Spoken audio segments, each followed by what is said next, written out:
Hello, this is David of the Savage Experience with another installment of Film Grammar. Today we're going to be looking at the term Auteur Theory and its effect on film.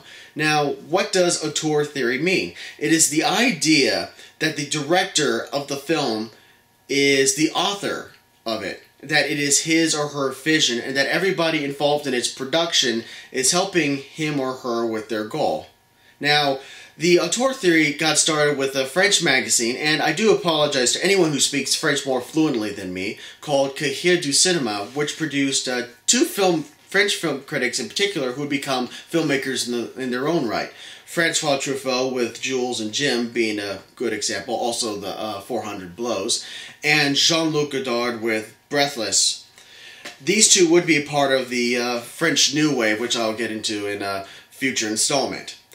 Now, what happened was, when they were looking at past filmmakers such as Alfred Hitchcock, Howard Hawks, D.W. Griffith, John Ford being examples, that there was this not only stylistic approach that you could tell an Alfred Hitchcock film from a John Ford film, but there are also these themes that were prevalent in each filmmaker's work that you could tell which one was which.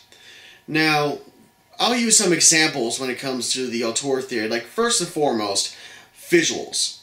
And that is, you can tell, like, how Alfred Hitchcock directs a film and how Steven Spielberg directs a film, or, let's say, somebody like Christopher Nolan or Tim Burton, Ridley Scott. You walk into a film and you go, okay, I know what to expect. Or other ones like Quentin Tarantino or Woody Allen, like, you would expect not only certain visuals, but also when it comes to the dialogue itself. We'll get into screenwriters in a bit when it comes to their impact on the Auteur Theory. But so that's like the easiest way of going about it when it comes to the Auteur Theory, just by the visuals. Now, when it comes to themes of the film, of the Auteur Theory, that you can see that's a little bit more complicated in the sense that you've got to be more thoughtful about each film director. Like, for instance, when it comes to somebody like Steven Spielberg, that the most prevalent theme has to do with, fathers and their children, their relationships between them, and he pretty much explores almost every avenue. For example, like in Catch Me If You Can, where you have the child who adores his father, Leonardo DiCaprio and Christopher Walken. You have the father figure who wants to make certain that his children, not only everybody is safe, but his children in particular are safe. That's Jaws. You've got also in Jurassic Park the idea that there's a person, the main character hates kids. He doesn't like kids at all, but then he ends up caring for two kids as if they were his own, and then you got the final shot with Grant having the two kids, they're sleeping on one side and the other, and Laura Dern looks on him and he realizes that, yes, I have matured as a person, that I could probably be like a father down the line. Unfortunately, Jurassic Park 3 definitely ruined that relationship between the two, but we're getting beyond that. There's also the idea of the Coen brothers. You recognize them by their visuals, but also, let's take a look at, for example, Big Lebowski. When it comes to The Nihilist, then this is one of the most quotable films of recent memory. And when I think of The Nihilist, I think of, we want the money, Lebowski. Money. It's just, think about almost every Coen brother film has to deal with money, whether the money is a MacGuffin, or that the money is just getting the plot started, or money was taken. It's just, look at, films like Raising Arizona, where he keeps going back in jail, going back. High keeps going to jail. Why? Because he needs money, because of that damn Reagan in the White House. I don't know, he seems like a nice guy, according to High. And also with Fargo, where you have that great ending where Marge just sums up the entire film by going that this was all this chaos, murder, kidnapping was all over a little bit of money. Or Burn After Reading, they're wanting to blackmail Osborne Cox. Like, where's the money? Or Serious Man, once again, bribe to get a passing grade. Money. It's one of those where it isn't just that they work on with the Coen brothers. They also go into the idea of an existence of God, of religion, of fate for the Coens. But it's just one of the easier ones when it comes to the Auteur Theory. So when it comes to money, or Christopher Nolan, for example, with his films, that you look at them and you notice that there's always a character or so that has a tragic past, and either we're aware of it, or we become aware of it as the film goes on. Like you watch Memento or his Batman films, or The Prestige and Insomnia or Inception, that there's something that has happened in this character's past. And it really had a great effect on him. A very tragic effect. So that's when it comes to the themes of the auteur theory. Now, we're going to talk about like the negative effects of it and also some of the people who blow it off. For example, I had a film professor who was a writer, and he hated the idea of the auteur theory.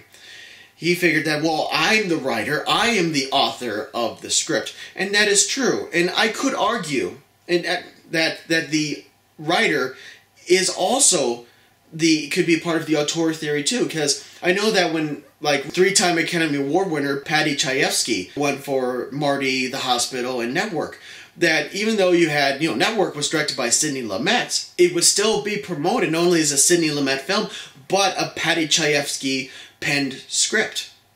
So I would argue that the auteur theory can be applied towards screenwriters. But it also comes into the idea of film being a collaborative effort. I mean, that's why people complain, why are the credits so long? Well, because they deserve to have their name there. There's so many people that work on films. You've got, when it comes to cinematography, film editing, visual effects, sound, makeup, the music, art direction, costume design, the actors, and of course the screenwriters, that everybody is involved in making a film. But ultimately it comes down to the idea that the director is the captain of the ship, and he's taking all of these elements together to make a picture. So it's one of those where if I was somebody, a part of the industry, I wouldn't be offended if Martin Scorsese was seen as like, this is his film, the auteur theory applies to him. I wouldn't necessarily be offended because I am helping with his vision. So another thing when it comes to the auteur theory, like a negative effect, is in particular when it comes to the 70s, and you had these group of young filmmakers that were starting to take over the Hollywood system and make the films they wanted to make.